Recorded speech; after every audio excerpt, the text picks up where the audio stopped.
So hello and good morning everyone, I welcome you all to poly marksheet. और आज हम लोग पढ़ने वाले हैं क्लास 10th का एनसीईआरटी चैप्टर नंबर 2 जिसका नाम है पॉलिनोमियल, और उसके जितने भी क्वेश्चन अकॉर्डिंग टू एनसीईआरटी हैं उन सभी को बात करें सेशन की। तो हमने अब तक जितने भी पॉइंट्स इस चैप्टर में पढ़े वो सभी कॉन्सेप्ट से संबंधित थे, इसके बेसिक फंडामेंटल बेसिक स्ट्रक्चर संबंधित थे। उन सभी को हम लोग प्रीवियस 2 लेक्चर्स में सारे कॉन्सेप्ट को इस चैप्टर से जो संबंधित थे उनको पढ़ लिया है। अब बारी है जितने भी एनसीईआरटी क्वेश्चन एक्सरसाइज 2.1, 2.1 में हमें देखने को, 2.4 और 2.2 में हमें देखने को मिलती है उन सभी क्वेश्चंस की। इस पे बढ़ने से पहले अगर थोड़ा सा रिकैपिटुलेशन करें कि हमने अब तक की पूरी जर्नी में, इस पूरे चैप्टर की जर्नी में क्या क्या पढ़ा है। तो हमने सबसे पहले देखा, जब इस चैप्टर को स्टार्ट किया तो हमने देखा अलजेब्रिक एक्सप्रेशन क्या होता है, कि अलजेब्रिक एक्सप्रेशन क्या होता है। तो the combination of variable, constant, coefficient और मैथमेटिकल ऑपरेशन का कॉम्बिनेशन ही कुल मिला जुला के ओवरऑल कहलाता है अलजेब्रिक एक्सप्रेशन। और वही definition same to same polynomials की भी होती है, वही definition same to same polynomials की भी होती है। यानी कि combination of variables, constant, coefficient और मैथमेटिकल ऑपरेशन ही कहलाता है पॉलिनोमियल। बट इसकी जो एक्सपोनेंट होनी चाहिए, क्या होनी चाहिए? एक्सपोनेंट जो होनी चाहिए नॉन जीरो इंटीजर्स। क्या होनी चाहिए? नॉन जीरो इंटीजर, मतलब कि क्या होनी चाहिए? होल नंबर होनी चाहिए, होल नंबर। अगर किसी भी अलजेब्रिक एक्सप्रेशन की पावर अगर होल नंबर है then we call it as it is a polynomial. अब पॉलिनोमियल को हमने देख लिया, फिर हमने देखा कि पॉलिनोमियल कितने टाइप्स के होते हैं। फिर हमने उसको 2 टाइप्स के देखा, on the basis of degree और on the basis of number of terms. अब हमने जो है अगर बात करें नंबर ऑफ टर्म्स में तो हमने 3 प्रकार से देखे। एक देखा मोनोमियल, एक देखा हमने बाइनोमियल्स, एक देखा हमने ट्राइनोमियल्स। तो ऐसी पॉलिनोमियल जिसमें सिर्फ एक टर्म होती है, कितनी टर्म होती है? एक टर्म होती है, उसको हम लोग बोलते हैं मोनोमियल्स। अगर जिसमें 2 टर्म होते हैं उसको हम लोग बोलते हैं बाइनोमियल्स, और जिसमें 3 टर्म होते हैं उसको हम लोग बोलते हैं ट्राइनोमियल्स। ये कुछ ऐसा हो गया हमने on the basis of term, on the basis of हमने on the basis of term आपने पढ़ लिया। इसके बाद on the basis of degree में हमने 4 प्रकार के 4 ठो पढ़ा। पहला पढ़ा हमने लीनियर, दूसरा हमने क्वाड्रेटिक, और तीसरा हमने क्यूबिक, और चौथा आपने बाई क्वाड्रेटिक। क्या पढ़ा हमने? By quadratic. यानी ये 4 आपने पढ़ा on the basis of degree, on the basis of degree. जैसे लीनियर किसे कहते हैं? जिसकी डिग्री क्या हो? 1 हो, जिसकी डिग्री क्या हो? 1 हो। वहीं पे क्वाड्रेटिक जिसकी डिग्री क्या हो? 2 हो। क्यूबिक जिसकी डिग्री 3 हो, और बाई क्वाड्रेटिक जिसकी डिग्री क्या हो? 4।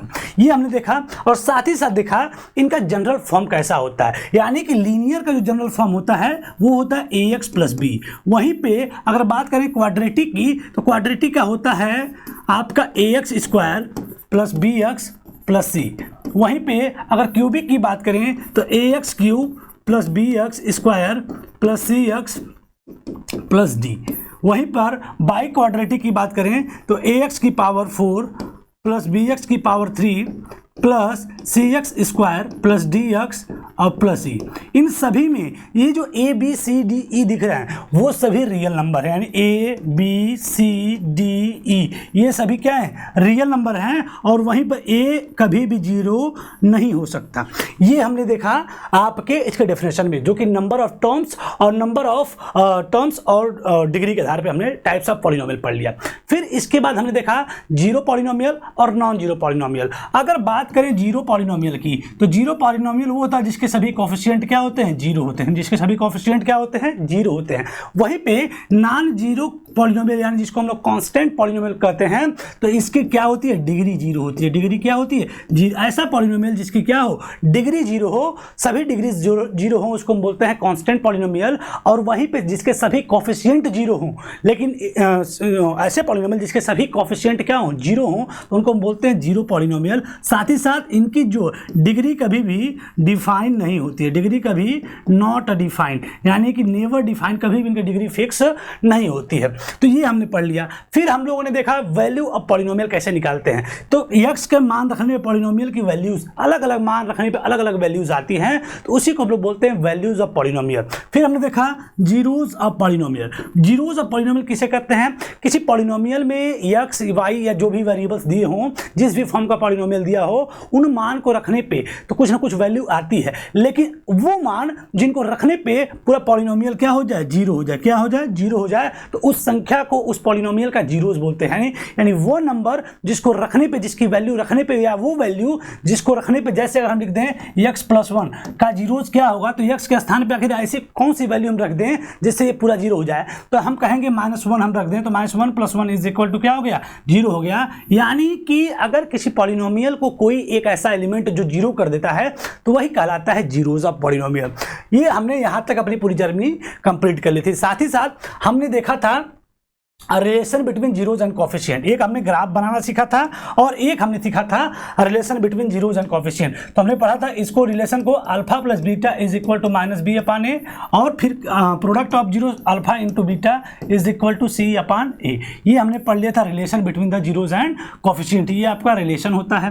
फिर हमने देखा था ग्राफ वाले क्वेश्चन, ग्राफिकल रिप्रेजेंटेशन क्या होता है। तो ग्राफिकल रिप्रेजेंटेशन में ये आपके ग्राफ दिए हैं, यहाँ से आपकी पहली एक्सरसाइज सॉल्व होती है जिसमें कि लिखा है y is equal to px, y is equal to px, y is equal to px।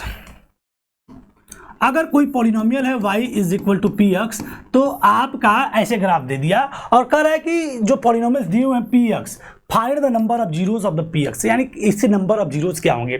तो हमने ये देखा था कि x एक्सिस पे वो लाइन जितनी बार काटेगी, x एक्सिस पे वो लाइन जितनी बार काटेगी, ये लाइन जितनी बार काटेगी उतने जीरोस होंगे, उतने क्या होंगे, जीरोस होंगे। अभी हमारे मन में आया था आखिर ऐसा कारण क्या है।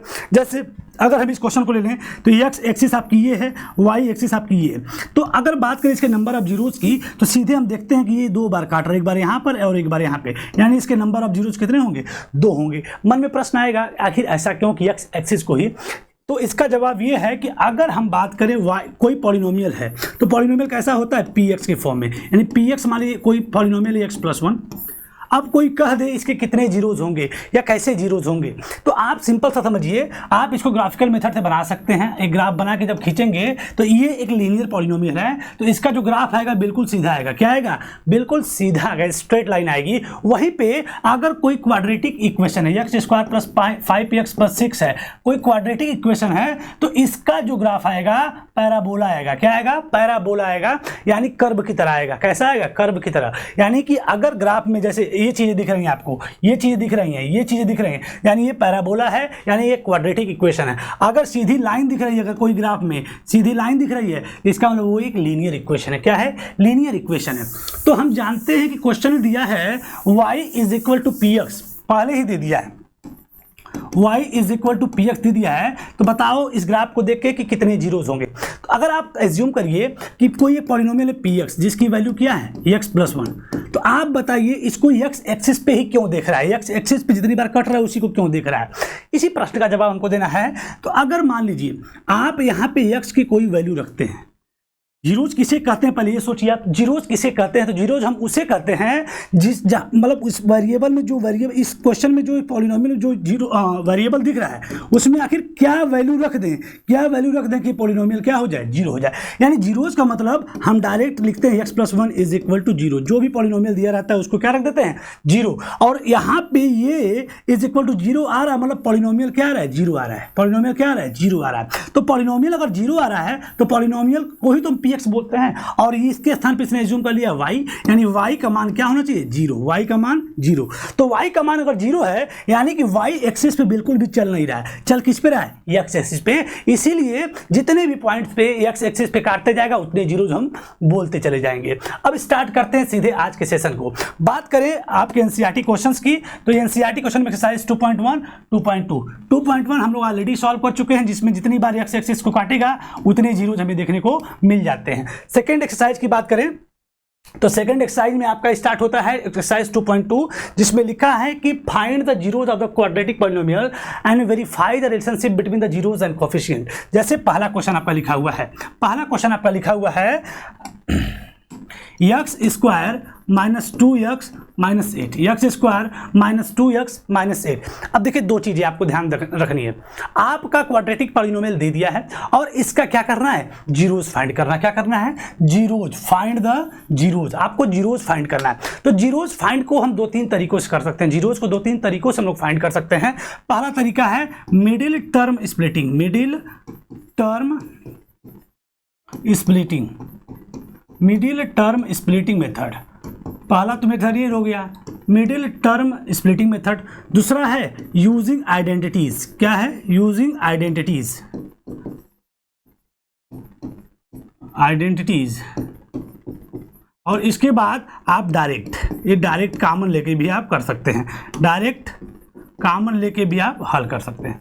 यानी कि ये 3 मेथड हैं जिनकी मदद से हम जीरोस को फाइंड कर सकते हैं किसी भी क्वेश्चंस को। तो पहला मेथड है मिडिल टर्म स्प्लिटिंग मेथड। अब जैसा क्वेश्चन देखेगा वैसा हम काम करेंगे। तो पहला है मिडिल टर्म स्प्लिटिंग। दूसरा अगर ये नहीं लगता है तो हम आइडेंटिटीज को यूज करके लगा देंगे।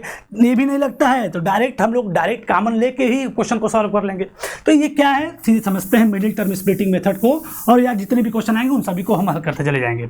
नाम से स्पष्ट है कि मिडिल टर्म को क्या कर देगा? स्प्लिट कर देगा, तोड़ देगा। तो इसका सिंपल सा फंडा होता है कि आपको करना क्या है, एक काम, और वो जैसे आपने लिख दिया x square minus 4x, x square minus 2x, x square minus 2x minus 8, ये आपका लिख दिया। अब आप क्या करेंगे, टारगेट है मिडिल टर्म को स्प्लिट कर देना, मिडिल टर्म को स्प्लिट कर देना। अब आप सोचिए इसका जो कोफिशिएंट है, इसका जो है कोफिशिएंट, यहाँ पे कुछ नहीं, इसका 1 है और यहाँ पे 8 है। इसका और इसमें मल्टीप्लाई करते हैं तो 1 का अगर हम 8 में मल्टीप्लाई करेंगे तो आंसर विल बी 8। और बीच में क्या दिख रहा है आपको? -2। क्या दिख रहा है? -2। तो अब जो है कोई ऐसी 2 संख्याओं को एज्यूम करना है। क्या करना है? 2 संख्याओं को अपने मन में एज्यूम करना है जिसका मल्टीप्लाई करने पे क्या है? 8 आए, और ऐड या सब्ट्रैक्ट करने पे क्या है? -2 आए। तो आप सीधे कुछ नहीं करना है, 8 को आप प्राइम फैक्टराइज कर देंगे, 8 को प्राइम फैक्टराइज कर देंगे, 2 4 जा 8। और आप ये भी सोच सकते हैं सीधे कि आप 8 का किन किन कंडीशंस में 8 आ सकता है। तो 8 की अगर बात करें तो 4 2 जा 8, या तो 2 4 जा 8, और या तो एक चीज़ और 1 × 8। इसी 3 कंडीशन में, 4 कंडीशन में आपका 8 आ सकता है। तो आपको करना क्या है कि पहला संख्या आपने मान लिया क्या?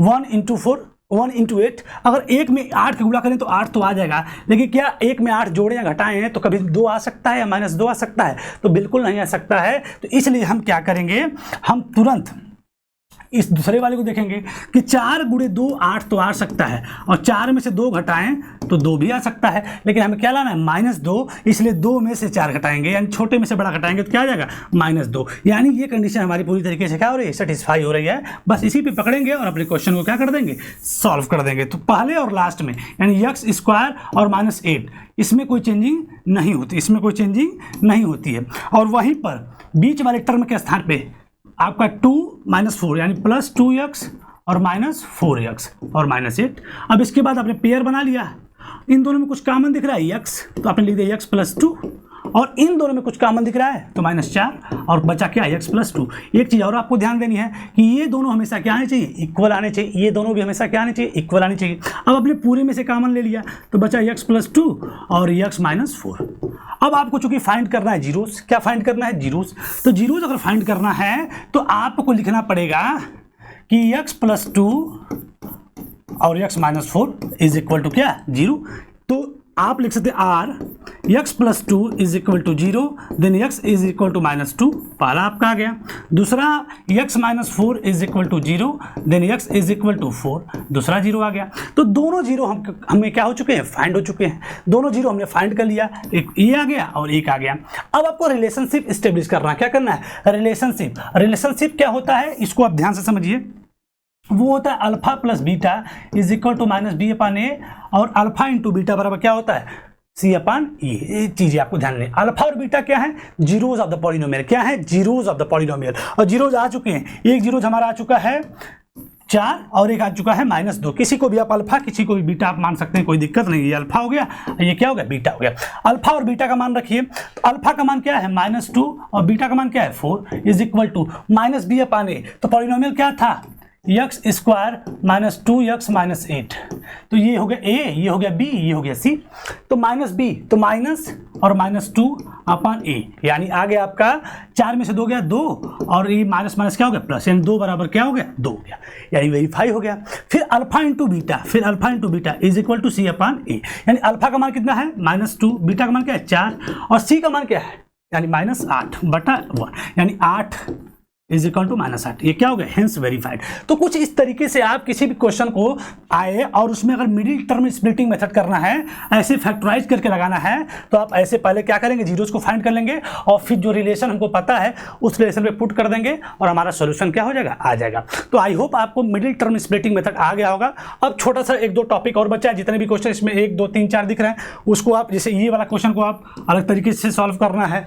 फिर इसके बाद इसमें एक नई चीज़ें पढ़नी है, उसको हम लोग अगले लेक्चर में जो किसान तक आपका अपलोडेड होगा उसमें आप देख पाएंगे। फिलहाल आज के लिए इतना ही, इसी के साथ साइन अप करते हैं। Thank you everyone.